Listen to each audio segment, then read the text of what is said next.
Hello दोस्तों, नमस्कार। मैं आज बात करने वाला हूँ बिग बॉस ओटीटी के बारे में, जो कि अभी कुछ हाल दिन पहले ही ख़त्म हुआ और उसके विजेता एल्विस रहे। मगर मुझे लगता है कि ये पूरा स्क्रिप्टेड है। इसके बारे में मैं बता लगता नहीं है, मुझे मालूम है कि ये स्क्रिप्टेड है। इसके बारे में आज मैं आपको बताने वाला हूँ कि वो स्क्रिप्टेड किस तरीके से उन्होंने पूरी रणनीति के साथ एल्विस को जिताया है। जब बिग बॉस ओटीटी चालू हुआ था उस वक्त पहले कंटेस्टेंट पुनीत जो थे उनको निकाला गया। वो 24 घंटे के अंदर ही निकाला गया। तो पूरी प्लानिंग थी, पूरी स्क्रिप्टिंग थी कि आप जाएंगे अंदर में, आप धूम मचाएंगे जैसा आप करते हैं इंस्टाग्राम पर, वैसा ही हुबहू वहाँ पर जाकर करना है आपको। इससे आपको भी फेमस पॉपुलैरिटी मिलेगी और बिग बॉस की टीआरपी में इजाफा होगा।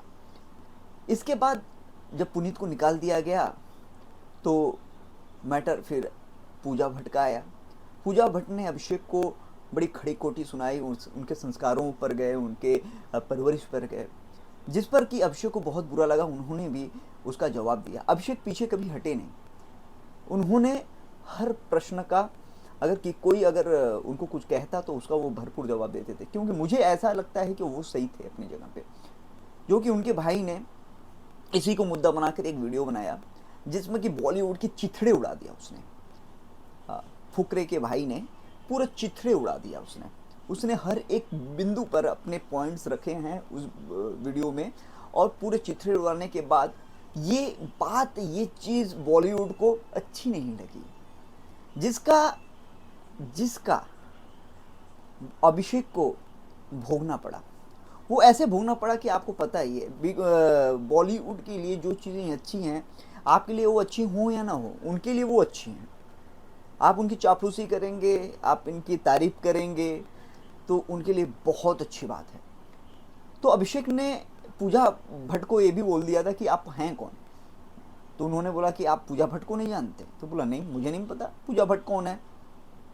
मेरे जनरेशन में मालूम नहीं, मैं नहीं जानता पूजा भट्ट को। ये जाके ईगो लग गई, बात हर्ट हो गया। और ये बात सिर्फ पूजा को हर्ट नहीं हुआ, मुझे लगता है ये बात पूरे बॉलीवुड को हर्ट हुआ। अब उसका बदला लेने के लिए बिग बॉस के द्वारा या सलमान भाई के द्वारा जो भी है, एल्विस की एंट्री की जाती है, करवाई जाती है। आपको बता दूं कि एल्विस कौन है। एल्विस अभिषेक के एक अच्छे मित्र हैं, जो कि बिग बॉस में आने से पहले भी बाहर में भी वो एक अच्छे मित्र हैं। जब एल्विस की एंट्री होती है तो उनकी पूरी ये रणनीति रहती है कि दो दोस्तों को लड़ाया जाए, भिड़ाया जाए, मसाला निकाला जाए, मगर ऐसा कुछ होता नहीं है। एल्विस एक अच्छे दोस्त हैं अभिषेक के, जो कि उन्होंने वो मित्रता, वो फ्रेंडशिप उन्होंने बिग बॉस ओटीटी में भी, बिग बॉस के हाउस में रहते हुए भी उन्होंने निभाई। बड़ी कोशिशें की गई बिग बॉस के द्वारा, नहीं हुआ। जब बिग बॉस इसमें असफल रहे तो फिर वो नेक्स्ट उन्होंने ऐसा चाल चला कि फिर वो एल्विस पर आ गए। अब स्क्रिप्टिंग देखिए। अब सलमान खान चैलेंज सीधा करते हैं, एक नया फार्मूला निकालते हैं कि उस चीज़ पर वार किया जाए, उस चीज़ों को हाइक किया जाए, उस चीज़ों को बढ़ावा दिया जाए।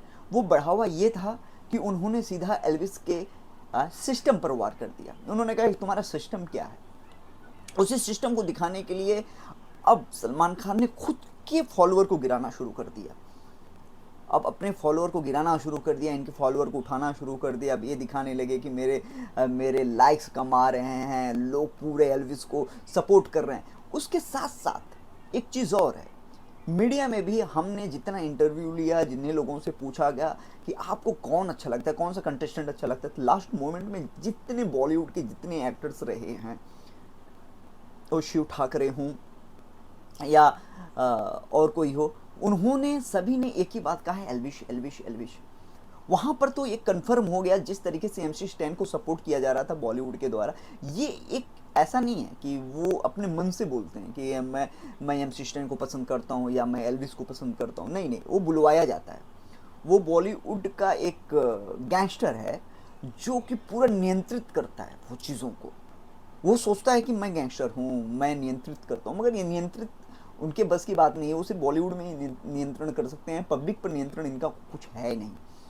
तो उन्होंने पूरी तरह से अपना नियंत्रण रख दिया। बॉलीवुड के सभी लोगों को बोल दिया कि भाई तुमको ये बोलना है, एल्विस जीतेगा, एल्विस जीतेगा, एल्विस जीतेगा, जैसे MC स्टैन के द्वारा टाइम पे हुआ था एमसी उस समय एमसी स्टैन भी नहीं जीते थे, मगर उनको जिताया गया।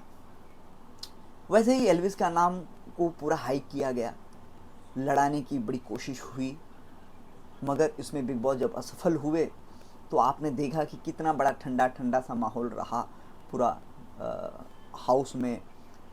फिर इसके बाद अब मैं आपको बताता हूँ फिनाले के दिन वक्त की बात है। फिनाले के वक्त पूजा भट्ट की इतनी घटिया सोच है, इतना घटिया सोच है कि उन्होंने कहा कि अभिषेक अगर होते तो वो अपनी ट्रॉफी नहीं शेयर करते और एल्विस कर देते, बस अंतर इतना है। मुझे लगता है पूजा जी आपको नॉलेज होने की ज़रूरत है, बहुत चीज़ों की नॉलेज होने की ज़रूरत है, क्योंकि उम्र इंसान की बढ़ती है तो इससे वो नॉलेज नहीं गेन कर पाता है। आप कैसे डिसाइड कर सकती हैं किसी के व्यवहार के बारे में, किसी के बारे में। वहीं पर सलमान खान बड़े हंसते हैं, मुस्कुराते हैं। मुझे लगता है ये सलमान खान का एक नेगेटिव पॉइंट है, he should not smile on that time. और उन्होंने बोला कि, और एल्विस को यहाँ तक बोला कि देखो तुमने ऐसा खेला कि अभिषेक हॉस्पिटल चला गया, शेम ऑन यू। आप किसी की बीमारी का, आप किसी के शरीर का आप मजाक उड़ा रहे हैं, वो बीमार है उस पर आप मजाक उड़ा रहे हैं। वहाँ पर सलमान खान आपको शर्म आनी चाहिए थी। और इसके बाद 15 मिनट का पोल खोला जाता है, पोलिंग्स वोट्स जितने वोटिंग होते हैं वो वोटिंग पोल्स खोल दिए जाते हैं। 15 मिनट के बाद सलमान खान नौटंकियाँ अपनी जैसे करते हैं वैसे करने के बाद वो एल्विस को जिता देते। यहाँ तक तो ठीक है। जब एल्विस बाहर आए तो मीडिया को उन्होंने ये कहा कि बिग बॉस ने मुझसे कहा है कि 250 मिलियन वोट्स उनको मिले हैं। कितने? 250 वोट्स उनको मिले हैं। एक्चुअली में ऑन दैट टाइम जब फिनाले हो रहा था उस वक्त 66 लाख लोग जियो सिनेमा में देख रहे थे, उनको इतने व्यूअर्स देख रहे थे। मुझे एक चीज़ नहीं समझ में आया, 66 लाख अगर देख रहे थे तो 250 मिलियन वोटिंग कैसे हो सकती है? अगर एक घर में अगर 10 लोग भी हैं, अगर वोटिंग वो करते हैं तो जरूरी नहीं कि ना कि हर घर में 10 लोग ही करेंगे या 15 लोग करेंगे, किसी में 4 होगा, किसी में 2-3 होगा, फिर भी 250 मिलियन ये भी 15 मिनट में करना मुझे लगता है कि असंभव है। ये गलत है जो हुआ, ये पूरी स्क्रिप्टिंग थी। एल्विस को जिताने का पूरा पहले से ही प्लानिंग था। वो इसलिए हुआ क्योंकि अभिषेक को इतना कॉन्फिडेंट था कि वो जीतेंगे, तो उन्होंने एक बार घर में ऐसा कह दिया था कि जो बीच में आता है वाइल्ड कार्ड एंट्री वाले जो लोग होते हैं वो जीतते नहीं हैं, जो शुरू से वो एक बात कह दिया था। और ऊपर से खुनस भी था क्योंकि पूजा भट्ट को उन्होंने बहुत कुछ कह दिया था, उनके भाई ने बहुत कुछ कह दिया था, वो भी था, पॉइंट था। बहुत चीज़ों का जो दुश्मनी है बॉलीवुड ने अभिषेक के साथ निकाली है। एक्चुअली में विनर अभिषेक ही थे, लेकिन वो अपने, कहा जाता है ना कि गलत को गलत मत बोलो बॉलीवुड में, क्योंकि वो गलत हैं। उनको लगता है कि इस दुनिया के सबसे श्रेष्ठ बॉलीवुड ही है, बॉलीवुड के ही लोग हैं। तो मैं यही कहूँगा कि आप जब बिग बॉस में आप देखते हैं, बिग बॉस को देखते हैं, तो ये पूरी स्क्रिप्टेड होती है। वो अपनी मर्जी से विनर तय करते हैं, ऐसा कुछ नहीं है कि आपकी वोटिंग से वो जीतते हैं। तो मुझे लगता है कि मैंने क्लियर कर दिया है कि असली विनर कौन है। ये सब पूरी एक स्क्रिप्टिंग थी, एक हाइक करने की बहुत बड़ी रणनीति थी सलमान खान की, अपने आप को गिराना, अपने फॉलोअर्स को कम करना, फिर उनके फॉलोअर्स को बढ़ाना। जो पैसे से फॉलोअर बढ़ाए जा सकते हैं तो घटाए भी जा सकते हैं। मेरे भाई इन चीज़ों पर उतना गौर मत करिए। मुझे लगता है कि बॉलीवुड को सोचने की है कि आप किसी को चैलेंज नहीं कर सकते हैं। अच्छे अच्छे लोग हैं आपको चैलेंज करने के लिए। तो मैं बस इतना ही कहूँगा। अब मैंने बिग बॉस OTT के जितने पोल हैं सारे खोल दिए हैं। एक्चुअली में रियल में यही है। थैंक यू सो मच, मेरे साथ ऐसे ही बने रहिए। नमस्कार।